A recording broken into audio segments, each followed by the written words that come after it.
नमस्कार दोस्तों, इंडिया की बात में आपका स्वागत है। मैं हूं भाषा और आज स्टूडियो में हमारे साथ चर्चा के लिए मौजूद हैं अदिति और मुकुल सरल। आज जिन तीन अहम मुद्दों पर हम चर्चा करने जा रहे हैं आपके साथ, उसमें सबसे पहला सवाल देश की राजधानी दिल्ली को लेकर है।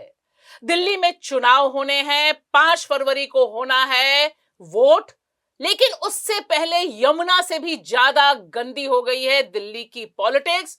जिस तरह से आरोप प्रत्यारोप हो रहे हैं और जिस तरह से महिला विरोधी और कम्युनल कार्ड खेला जा रहा है, वह बता रहा है कि देश की राजधानी दिल्ली का टेम्परेचर गंदगी के मामले में कहां गिर रहा है और कितना नीचे जाएगा। यह एक बहुत सुलगता हुआ सवाल है, क्योंकि देश की राजधानी दिल्ली की तरफ सबकी निगाहें हैं। ऐसा क्यों हो रहा है, इस पर हम चर्चा करेंगे। और दूसरा सवाल जुड़ा हुआ है राष्ट्रीय स्वयंसेवक संघ, आरएसएस प्रमुख मोहन भागवत के लगातार आ रहे विवादित बयानों से। एक तरफ वह आजादी, सच्ची आजादी का मतलब बताने की कोशिश करते हैं, 1947 की आजादी को सच्चा नहीं मानते हैं, और दूसरी तरफ आदिवासियों और ईसाई आदिवासियों को एंटी नेशनल तक कहने की हिम्मत करते हैं, जिसका प्रतिवाद तगड़ा नेता प्रतिपक्ष राहुल गांधी करते हैं। आखिर क्या चल रहा है मोहन भागवत के दिमाग में। और तीसरा सवाल ऐसा है जिसने देश भर की महिलाओं, मजदूरों और कॉन्स्टिट्यूशन में विश्वास रखने वालों पर गहरी चोट पहुंचाई है। यह स्टेटमेंट आया एल&टी कंपनी के चेयरमैन एस.एन. सुब्रमण्यम के द्वारा। उन्होंने सीधे सीधे हमला बोला हमारे आपके घर पर, तमाम महिलाओं पर और मजदूरों के हक पर। उन्होंने कहा 90 घंटे काम करने की जरूरत है, और साथ ही साथ महिलाओं पर अभद्र टिप्पणी की कि घर में रह के क्या करोगे, कितनी देर अपनी पत्नी को घूरोगे। तो यह है हमारा तीसरा मुद्दा। सबसे पहले हम चर्चा करेंगे कि यमुना से भी गंदी हो गई जो दिल्ली की पॉलिटिक्स है। क्या मिसाल पेश कर रही है देश की राजनीति के बारे में, क्योंकि 2025 का पहला चुनाव है दिल्ली में। क्यों इस तरह की पॉलिटिक्स हो रही है, आखिर उसके पीछे वजह क्या है कि भाजपा के नेता एक तरफ अभद्र भाषा का इस्तेमाल करते हुए दिल्ली की मुख्यमंत्री आतिशी को उनके पिता पर सवाल उठाते हैं, दूसरी तरफ प्रियंका गांधी वाड्रा के गाल की तुलना करते हैं सड़क से।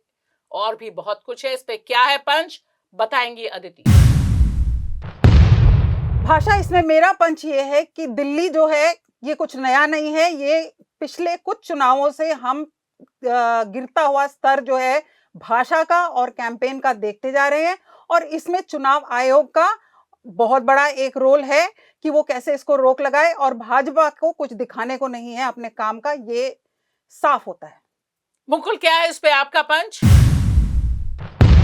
भाषा, मेरा मानना है कि मैं चुनाव दर चुनाव भाषा के स्तर में गिरावट देख रहा हूं, और अगर इसके लिए कोई जिम्मेदार है तो वो भारतीय जनता पार्टी, क्योंकि मैं देख रहा हूं कि विपक्ष की सरकार को विपक्ष की सरकार नहीं मानती बल्कि दुश्मन सरकार मानती है। भाषा, इस पर क्या है आपका पंच? मेरा बिल्कुल साफ मानना है कि दिल्ली जीतना मोदी और शाह की जोड़ी के लिए नाक का सवाल हो गया है। सब कुछ करके वे जीतना चाहते हैं, और इसके लिए सबसे बड़ा हथियार उनके पास है कि आम आदमी पार्टी की जो सरकार चल रही है उसे डिस्क्रेडिट किया जाए, और इसके लिए किसी भी सीमा तक जाने के लिए, गिरने के लिए वह तैयार दिखाई दे रहे हैं।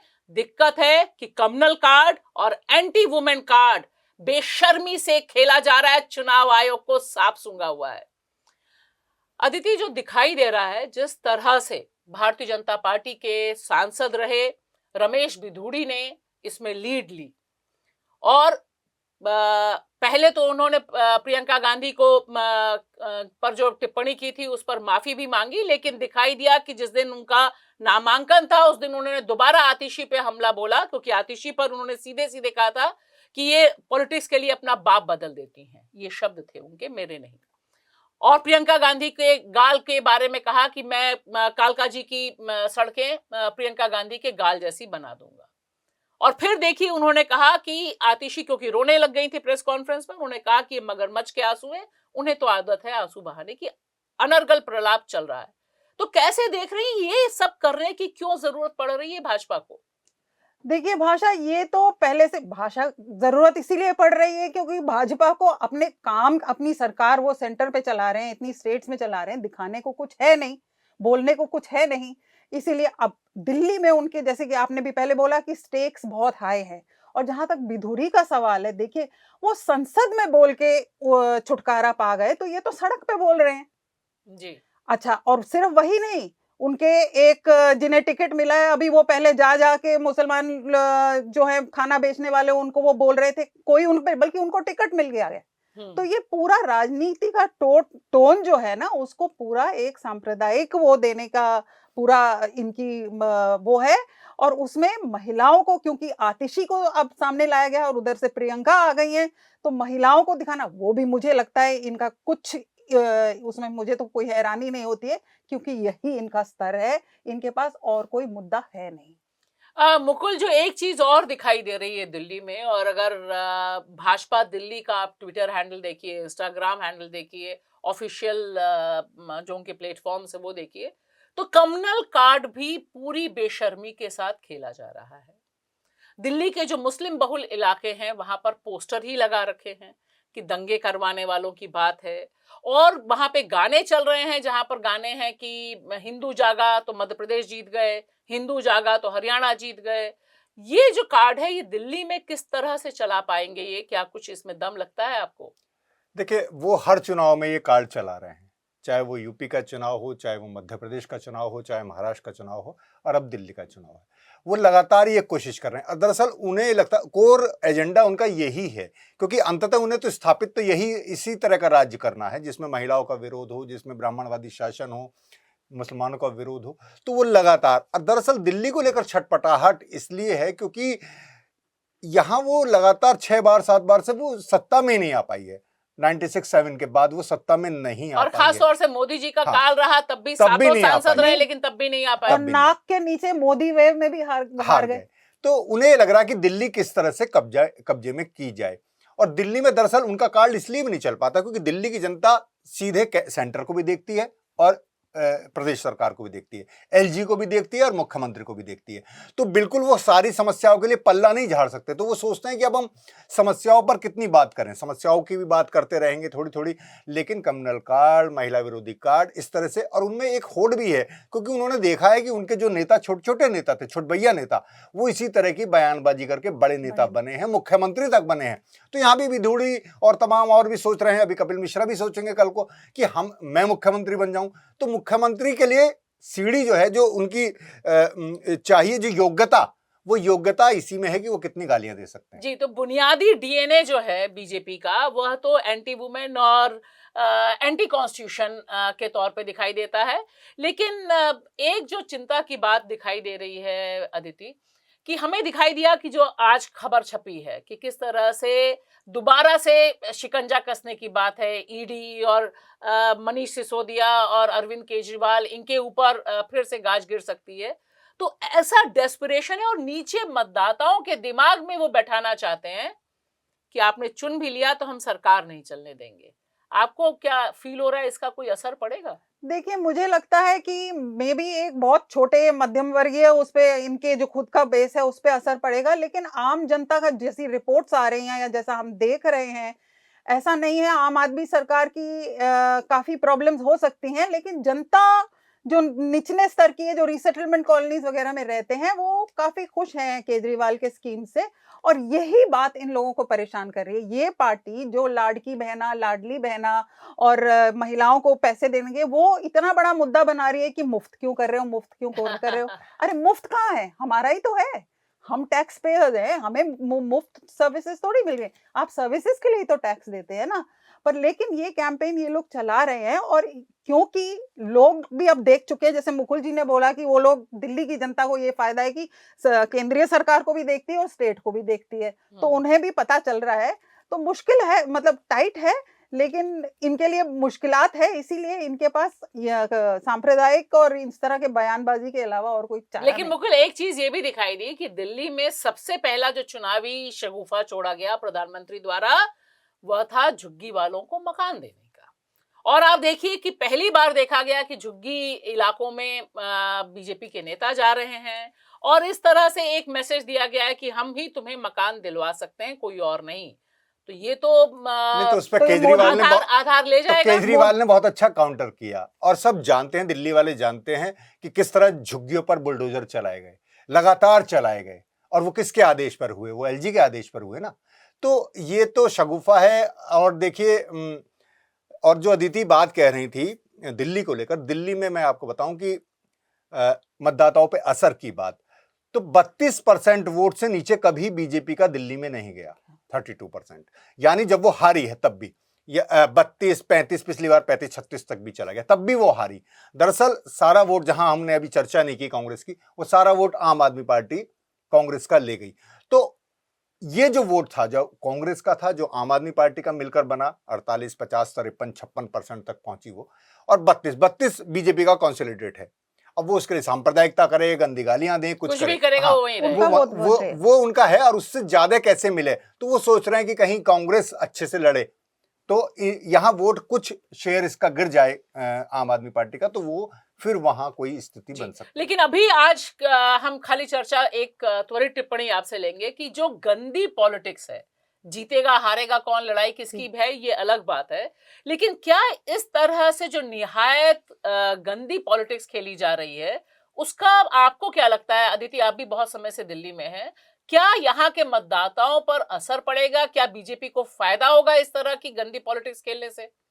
देखिए, सांप्रदायिक मुद्दों से कुछ फायदा उनको अपने ही बेस में हो सकता है, लेकिन ओवरऑल मुझे नहीं लगता है कि उतना फायदा होगा, क्योंकि सरकार के काम पे, एक असेंबली इलेक्शन में सरकार के काम के ऊपर ज्यादा वोट पड़ते हैं, ये देखा गया है। और दूसरा, मुझे ये लगता है कि चुनाव आयोग का ये जो गंदगी जो आप कह रही है ना, इसमें चुनाव आयोग का जो बिल्कुल एक चुप्पी साध लेना जो है ना, वो बहुत क्या लगता है मुकुल आपको? मैं इसमें ये जोड़ना चाहता था कि दिल्ली एक राजधानी है देश की, कामकाजी शहर है। दिल्ली की कोई अपनी आबादी बहुत ज्यादा नहीं है। दिल्ली में जो सब प्रदेशों से लोग आए हैं, इसलिए एक प्रदेश का एजेंडा दूसरे प्रदेश जैसे अलग अलग होते हैं, वो चल नहीं पा रहा दिल्ली का। इसी वजह से दिल्ली में उसका शासन नहीं आ पा रहा, क्योंकि यहाँ हर तरह का व्यक्ति है। यहाँ बंगाल का भी व्यक्ति है, यहाँ आसाम का भी व्यक्ति है, यूपी का भी है, बिहार का भी है। अब उससे कौन, तो इन्हें लगता है कि हम अपने कोर एजेंडे पर रहें तो शायद कुछ जो इधर उधर जा रहे थे वो इकट्ठे हो जाएं। लेकिन पर मुझे नहीं लगता। ऐसा लगता है कि आने वाले दिन और ज्यादा गंदी पॉलिटिक्स के ही होने जा रहे हैं, और ये एक आजमाया हुआ नुस्खा है। लेकिन दिल्ली में जिस तरह से हो रहा है, उस तरह से बाकी राज्यों में इतना खुलकर इस तरह का खेल नहीं हुआ है जिस तरह से बटोगे कटोगे। देखिए महाराष्ट्र में आया, पिछले चुनाव में इंडिविजुअली पिछले चुनाव में आप प्रधानमंत्री, दिल्ली के मुख्यमंत्री जो एक महिला मुख्यमंत्री है, उसके ऊपर आपने ये आरोप लगाया कि वो बंगाल से शुरू हो गया था। वो नहीं, तो आपने अपना बाप चेंज कर लिया, दीदी और ये भी किया। तो ऐसा लगता है कि ये एक दूसरे ढंग का एक टेस्ट केस भी है। अब हम चलते हैं अपने दूसरे अहम मुद्दे की तरफ, जो दरअसल भारत का क्या नेचर है, भारत का क्या अभी तक का डेवलपमेंट है आजादी के बाद से, 1947 से लेकर 2025 तक की जो यात्रा है, उस पर सवाल उठाया आरएसएस प्रमुख मोहन भागवत ने। उन्होंने कहा कि असली और सच्ची आजादी तो तब मिली जब राम लला की प्राण प्रतिष्ठा हुई अयोध्या में। और सिर्फ इतना ही नहीं, लगातार जिस तरह के बयान आ रहे हैं, उसके बाद उन्होंने प्रणब मुखर्जी के कंधे पे रख के बंदूक चलाई और कहा कि जो आदिवासी, ईसाई आदिवासी हैं, अगर उन्हें घर वापसी ना की गई तो वे एंटी नेशनल हो जाएंगे, जिसका बहुत कड़ा जवाब राहुल गांधी ने दिया। और उन्होंने कहा कि किसी और मुल्क में ऐसा किसी ने स्टेटमेंट दिया होता तो उसकी गिरफ्तारी हो जाती, क्योंकि यह देश के कॉन्स्टिट्यूशन का अपमान है। इस पर क्या है पंच, बताएंगे मुकुल।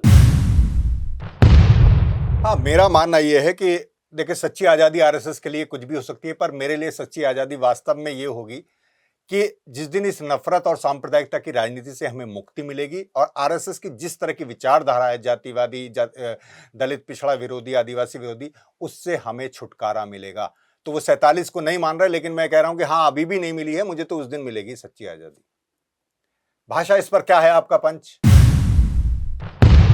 मेरा साफ मानना है कि हिंदू राष्ट्र की तरफ जो कदम बढ़ा रहे हैं मोहन भागवत, उसमें इस तरह के बयान बहुत सोची समझी रणनीति के तहत दिए जा रहे हैं और इसके जरिए एक माहौल बनाया जा रहा है कि जो यहाँ का सबसे बड़ा सो कॉल्ड ऑर्गेनाइजेशन है और दुनिया की सबसे बड़ी पॉलिटिकल पार्टी है, वह देश को किस गर्त में ले जा रही है, नफरत, नफरत और नफरत, और संविधान को कब्र में डालने की तैयारी है। अदिति, क्या है इस पे आपका पंच? भाषा, मेरा पंच ये है कि आरएसएस के इस बार 100 साल पूरे हो रहे हैं, तो मोहन भागवत जी जो हैं हिंदू राष्ट्र का एजेंडा जो है उसे एक और धक्का दे रहे हैं और साथ ही साथ एक भाजपा बचाओ अभियान भी चालू कर रहे हैं, क्योंकि ये चुनावी माहौल है और ये तो सारा देश जानता है कि संविधान के प्रति राष्ट्रीय स्वयंसेवक संघ की क्या धारणा रही है और नेशनल झंडा उन्होंने 55 साल बाद अपने हेडक्वार्टर में फहराया है। मुकुल, जो एक चीज दिखाई दे रही है कि 2024 के चुनाव के समय से, यानी पिछले एक साल में, आरएसएस प्रमुख खबरों में बने रहते हैं, कहीं भी कुछ भी कहते हैं वह हेडलाइंस में बनते हैं और उस तरह से फिर उसके पक्ष में विपक्ष में डिबेट डिस्कशन होता है, यानी एजेंडा सेटिंग होती है। ये जो 2 बयान आए हैं 2025 में, इसके बहुत दूरगामी असर हैं। सीधे सीधे ये कहना, क्योंकि हम सब जानते हैं 22 जनवरी आ रही है, इस समय आध्यात्म का माहौल चला हुआ है, कुंभ हो रहा है, सब कुछ आयोजन है, उसमें उनका यह कहना कि सच्ची आजादी आप एक काउंटर कर रहे हैं, तो क्या कोई अभी कोर कसर रह गई है जिस पे मोहर लगाना चाह रहे हैं? मकसद क्या है उनका? नहीं, ये बयान तो देखिए उनकी पुरानी विचारधारा है, जो वो आजादी से पहले के समय से और सन 47 में भी जब आजाद हो रहा था देश, तब से ये कहते आ रहे हैं कि ये हमारी सच्ची आजादी नहीं है, भारत जो है सच्ची आजादी नहीं है। वो कुछ लोगों ने उनके 2014 बताई थी सच्ची आजादी, कंगना रनौत, है ना? कंगना नहीं, और भी सांसद। 2014 बहुत से भी टीवी डिबेट में भी कहा गया था कि 2014 के बाद हमें सच्ची आजादी मिली।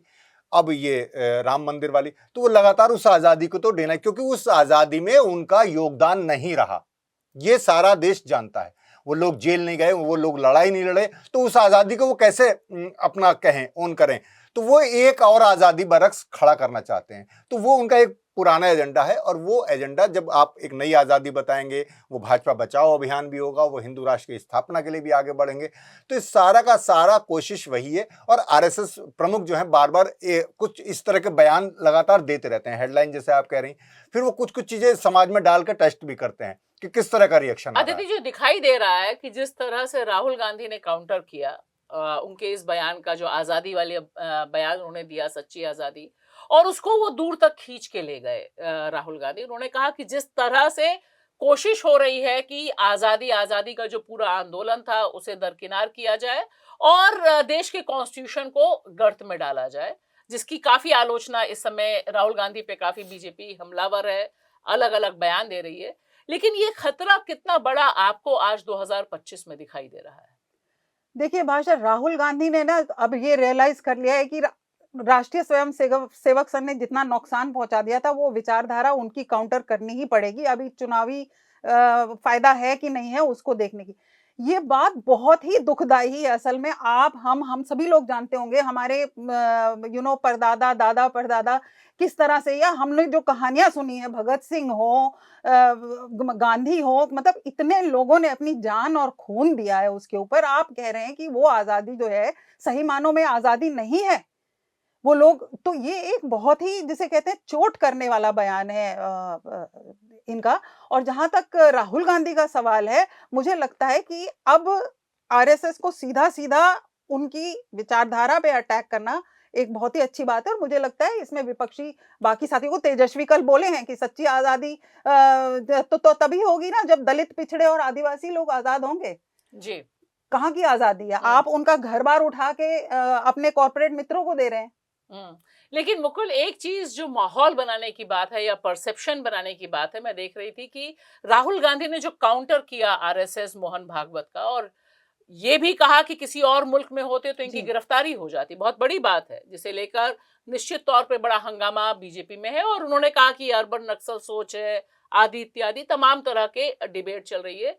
लेकिन मेरा यह मानना है कि इस बहाने एक एजेंडा, क्योंकि 2025 आरएसएस के लिए बहुत खास है, उसका जो पूरा सपना है हिंदू राष्ट्र का, उसके जितने पायदान थे उसको उसने पार कर लिया। अब उसको लग रहा है कि अब डिक्लेयर हो जाना चाहिए।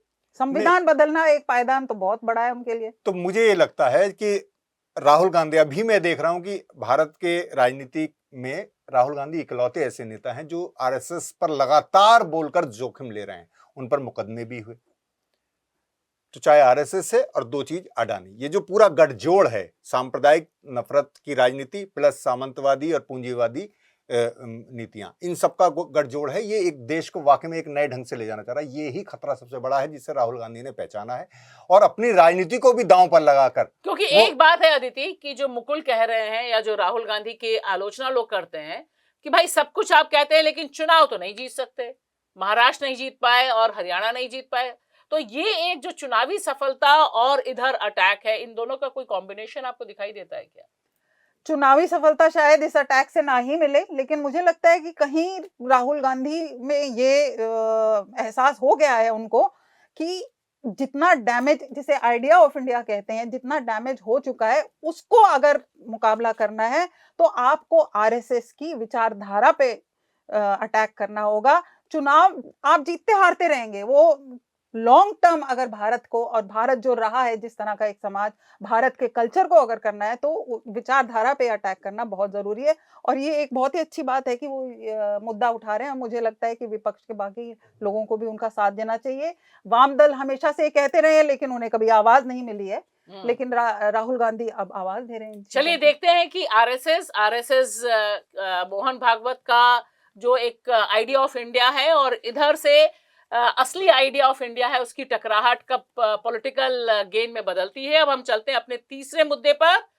वह भी बहुत खास है कि आखिर किस तरह से एलएनटी के चेयरपर्सन एसएन सुब्रमण्यम ने सीधे सीधे हमला बोला और मजाक उड़ाया घर का, महिलाओं का और मजदूरों के हक का, श्रमिकों के हक का। उन्होंने सीधे सीधे कहा कि 90 घंटे काम के होने चाहिए। इससे पहले हमने देखा था कि मूर्ति साहब ने बोला था कि 70 घंटे काम हो, अब वो बढ़कर 90 घंटे काम पर पहुंच गए। लेकिन उससे भी ज्यादा जो प्रॉब्लमेटिक टोन था उसमें उन्होंने कहा घर बैठ के क्या करोगे, क्या बीवी को घूरते रहोगे, बीवी भी परेशान हो जाएगी। और यहां मैं याद दिला दूं, गौतम अडानी ने भी इसी तर्ज पे कहा था कि बीवी भाग जाएगी। तो ये एक सीरीज दिखाई दे रही है कि जो कॉर्पोरेट हेड है उनके दिमाग में पितृसत्ता की कितनी गंदगी है और वह मजदूरों का कितना दोहन करना चाहते हैं। इस पे क्या है पंच, बताएंगी भाषा। मेरा पंच ये है कि बेरोजगारी बहुत बढ़ रही है, आमदनी वहीं की वहीं खड़ी हुई है, रुपया गिर रहा है, विदेशी निवेशक भाग रहे हैं, लेकिन कॉर्पोरेट प्रॉफिट्स जो है वो बढ़ते जा रहे हैं। अब आप मजदूरों को या कामकाजी तबके को कितना खून चूसेंगे? आप क्या ओवरटाइम दे रहे, क्या आपने वेतन बढ़ाया है? तो इस तरह की बयानबाजी जो है ये और कुछ नहीं है लेकिन कामकाजी लोगों के एक बेसिक अधिकार पे एक बहुत ही बड़ा आघात है। मुकुल, क्या है इस पे आपका पंच? देखिए, जब तकनीक और मशीनें इतनी आगे बढ़ रही हैं तो मेरा मानना है कि इस समय बात होनी चाहिए थी काम के घंटे घटाने पर, लेकिन बहस हो रही है काम के घंटे बढ़ाने पर। और इसी के साथ महिला विरोधी नजरिया भी बिल्कुल सामने आ रहा है। भाषा, क्या है इस पर आपका पंच? मेरा साफ मानना है कि यह सोच बता रही है कि शीर्ष पर बैठा व्यक्ति कितना भी पढ़ा लिखा हो, कितने ही करोड़ की सैलरी क्यों ना उठा रहा हो, उसके दिमाग में जो गंदगी बैठी हुई है पितृसत्ता की और मजदूर विरोध की, वह जाती नहीं है। उसके लिए दूसरे ढंग की सफाई की जरूरत है। लेकिन दुख की बात है कि कंपनी अपने चेयरपर्सन का विरोध करने के बजाय उनकी इस गंदी सोच के सपोर्ट में खड़ी और इसे विकसित भारत से कनेक्ट कर रही है। इस तरह का विकसित भारत हम भारतीयों को बिल्कुल भी नहीं चाहिए।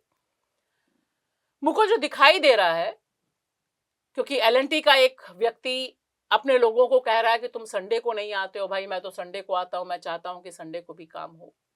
और उसी डिस्कशन में यह पूरा का पूरा डायलॉग भी आता है, जहां वो पूरी बेशर्मी के साथ हंसते हुए कहता है कि घर पे रहोगे तो कितने घंटे बीवी को घूरोगे। इससे दो प्रॉब्लम्स होती हैं जो मुझे दिखाई देती हैं, कि आप घर को, यानी आपकी बीवी घर पे होगी, बीवी आपके दिमाग में अभी भी कामकाजी नहीं, और इनकी सैलरी जो महोदय की बताई गई है, वो बताई गई है कि सालाना 51 करोड़ रुपए के करीब है इनकी सैलरी। तो यह व्यक्ति वहां पर बैठा है, इसके दिमाग में औरत मतलब घर पे होना, और मर्द का घर पे होने का मतलब कोई और नहीं है, सिर्फ बीवी को घूरना है। तो अगर हम श्रम वाली बात अगर बाद में करें, ऐसी सोच और इसका कोई काउंटर नहीं हुआ, मुझे ये बड़ी दिक्कत है। नहीं तो काउंटर देखे कैसे नहीं, इसलिए नहीं हुआ, ऐसी सोच अब हमें ये सामने आई है। लेकिन मैं कहूं कि भारतीय पुरुष आम तौर पर इसी तरह की मनोभावना, इसी तरह का विचार रखता है। आमतौर पर पति घर लौटकर अपनी पत्नी से कहता है, अगर घर में कुछ सामान पड़ा हो, कि तुम घर में बैठे बैठे करती क्या हो। तो ये सोच, वो एक आम पुरुष या शीर्ष पे बैठा पुरुष, ये लगभग जो पुरुषवादी हम कहते हैं या ब्राह्मणवादी पितृसत्तात्मक जो सोच कहते हैं, ये उसी का नतीजा है, उससे अलग नहीं है ये। तो इसलिए मुझे लगता है कि इसका विरोध भी उस स्तर पर नहीं होता, क्योंकि बहुत लोग यही कहते हैं घरों में अपनी महिलाओं को कि तुम करती क्या हो। तो उस श्रम का कभी भी मूल्य नहीं लगाया गया। जैसे एक कविता है रोजा लग्जमबर्ग की, कि जिस दिन महिलाओं के श्रम का हिसाब होगा, उस दिन मानव इतिहास की सबसे बड़ी चोरी पकड़ी जाएगी। तो उस श्रम को तो गिना नहीं जा रहा। और दूसरा कि आप घर को केवल महिलाओं के लिए सीमित कर दिया, घर के कामकाज को दोयम दर्जे का बना दिया। तो ये जो पूरी एक सोच है, वही सबसे ज्यादा प्रॉब्लमेटिक है। लेकिन अदिति, यह 2025 में यह शख्स कह रहा है, ये हम ऐसी बात नहीं कर रहे हैं कि आजादी से पहले का कोई दौर है जब ये स्टेटमेंट दिए जा रहे थे। वह भी तब जब हर फील्ड में औरतें काम कर रही हैं, घरों से बाहर निकल रही हैं, घर में भी काम कर रही हैं और अपने घर के काम की हिस्सेदारी भी मांग रही हैं। तो ये सारी चीजें क्या दिमाग में घुस ही नहीं रही हैं? और वो भी ऐसे व्यक्ति की जो पॉलिसी मेकर है। मुझे दिक्कत इस बात की है कि यह शख्स चेयरपर्सन है एलएनटी का, और एलएनटी कहती है कि ऐसा इसलिए किया गया, ऐसा इसलिए कहा क्योंकि वो विकसित भारत देखना चाहते हैं। ये मुझे लगता है कि बाद में उन्होंने मतलब ये बोला कि मेरा आउट ऑफ कॉन्टेक्स्ट स्टेटमेंट ले लिया गया है, और बाद में ये उन्होंने लीपापोती करने की कोशिश की है। लेकिन ये जैसा आपने बोला पूरा माइंडसेट को दर्शाता है। इससे पहले ये नहीं, नारायण मूर्ति 70 घंटों की बात कर चुके हैं। और दूसरा मैं ये सोचती हूँ कि इनके दिमाग में क्या वर्कफोर्स में महिलाएं नहीं हैं? महिलाएं 90 घंटे हफ्ते में काम करेंगी, और मतलब एक तरफ मुझे समझ नहीं आ रहा है कि वो क्या इंक्लूड भी करते हैं उनको वर्कफोर्स में, उनकी सोच में, कि वो सोचते हैं कि घर ही बैठी रहेंगी सज धज के कि पति आएंगे और उन्हें घूरेंगे।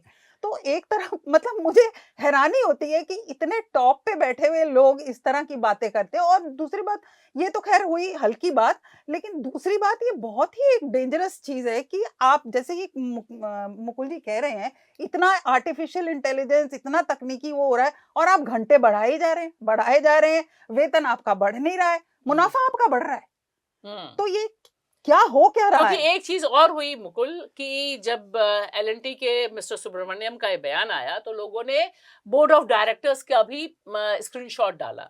उस बोर्ड ऑफ डायरेक्टर में एक भी महिला नहीं है, डोमिनेंट कास्ट के तमाम पुरुष बैठे हुए हैं।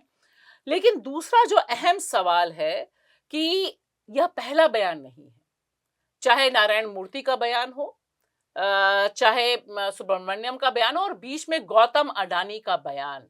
मैं जानबूझ के गौतम अडानी को बयान को, कि आप कहते हैं कि बीवी भाग जाएगी काम नहीं रहेगा। तो आप देखिए कि महिलाओं के बारे में जो अप्रोच है, और दूसरा मजदूरों के बारे में कि आप सोचते ही नहीं हैं कितनी मेहनत से हमने 7 घंटे 8 घंटे मजदूरी का कानून हासिल किया, अधिकार हासिल किया। तो मैं मजदूरों वाली बात पे अब फोकस करूंगा कि मैं तो ये कह रहा हूं कि चाहे 70 और 90 घंटे नहीं, मैं तो कह रहा हूं 24 घंटे काम होना चाहिए अगर विकसित भारत बनाना। मैं पक्षधर हूं 24 घंटे का। लेकिन 24 घंटे काम कैसे होना चाहिए? 4 शिफ्ट में होना चाहिए। आप 6-6 घंटे की 4 शिफ्ट रखिए, 4 बंदे रखिए। लेकिन आप एक ही बंदे से लेना चाहते हैं, फिर 3 बंदे क्या करेंगे? 3 बंदे बेरोजगार रहेंगे। बेरोजगारी बढ़ेगी तो आपका सौदा बढ़िया पटेगा। आप मजदूरी नहीं देंगे लोगों को और शोषण करेंगे। तो आप 4 बंदों का काम एक बंदे से लेना चाहते हैं, इससे मुझे दिक्कत है। मुझे 24 घंटे से दिक्कत नहीं है कि या 90 घंटे से।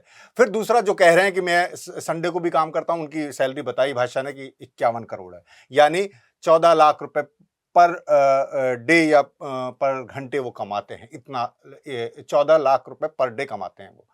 तो उनकी तो सैलरी इतनी है, आप हमें भी दीजिए, शायद हम भी 90 क्या, क्योंकि इतनी बड़ी पोस्ट पर जब आदमी है तो आपकी तो कोई हिसाब किताब है नहीं, आपको तो पंच करना नहीं है, तो आपका सोना जागना सब कुछ ड्यूटी में है।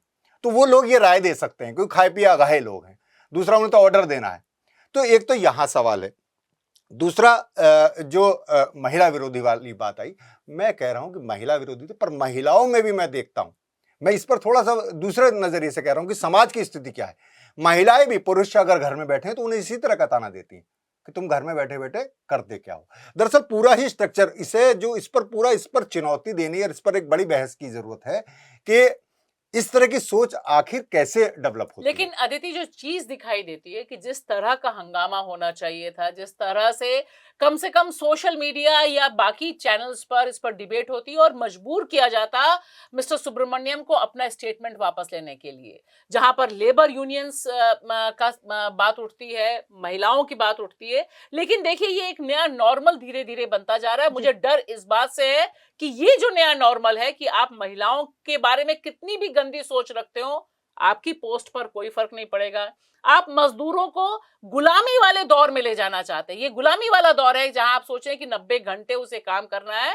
ये वो दौर है जब हमारे पास कोई कानून नहीं थे, और वो भी मोदी सरकार में, जहां हमारे सारे श्रम अधिकार ले लिए गए हैं। तो ये जो लालच है, ये एक नया नॉर्मल बन गया है न्यू इंडिया का। बिल्कुल नया नॉर्मल बन गया है। और इसमें मैं एक बात कह दूं कि सोशल मीडिया तक तो थोड़ा प्रोटेस्ट रहा है, बल्कि इंडस्ट्रियलिस्ट ने खुद प्रोटेस्ट किया है कुछ, जैसे मुकुल जी ने हमें बताया था। तो वो थोड़ा बहुत प्रोटेस्ट रहा है, लेकिन बहुत ही, जिसे कहते हैं, म्यूटेड रहा है वो। जहाँ पे ये सवाल है, तो ये तो विशेषज्ञों को, चाहे मानसिक हो चाहे हेल्थ विशेषज्ञों का है कि घंटों से प्रोडक्टिविटी का कुछ लेना देना है ही नहीं। आप 20 घंटे काम कर लीजिए, आपकी प्रोडक्टिविटी क्या है। और दूसरी बात, हम बड़े बड़े इकोनॉमिस्ट का पढ़ रहे हैं कि डिमांड गिर रहा है, डिमांड कर रहा है। आपको मालूम है, कुछ दिन पहले जापान में इसी तरह के लोग थे, तो सिर्फ काम करते थे, घर जाते थे, कोई जाके खरीद ही नहीं रहा था। किसी को समय ही नहीं है, कि लेजर का टाइम नहीं है तो जाके परिवार के साथ जाएं, खरीदें, फिल्म देखें। तो उन्होंने छुट्टी जबरदस्ती 5 डे वीक करना शुरू किया कि 2 दिन। अब ये तो ये उल्टा ही करे जा रहे हैं। देखिए, मुझे लगता है कि एक चीज जो बहुत तय सी है इस स्टेटमेंट के साथ, कि मुनाफा अनलिमिटेड चाहती है कॉर्पोरेट की जो दुनिया है, उसमें लगातार बताया जा रहा है कि मजदूरी उसके मुनाफे में अड़ंगा लगा रहा है और मजदूर कामचोर है। और जो टॉप पर बैठा हुआ है, अच्छी बात यह है कि हमें उसकी सैलरी पता चली कि 51 करोड़ है, और जो 500 गुना ज्यादा है सैलरी L&T के एक एवरेज वर्कर से। तो एक बात बहुत साफ है कि कॉर्पोरेट लूट, और उस लूट को जो राजनीतिक वरदहस्त हासिल है, वह किस खतरनाक मुकाम तक पहुंच गया है, इस पर हमें सोचना होगा। देखिए, लाइक करिए, शेयर कीजिए इंडिया की बात। शुक्रिया।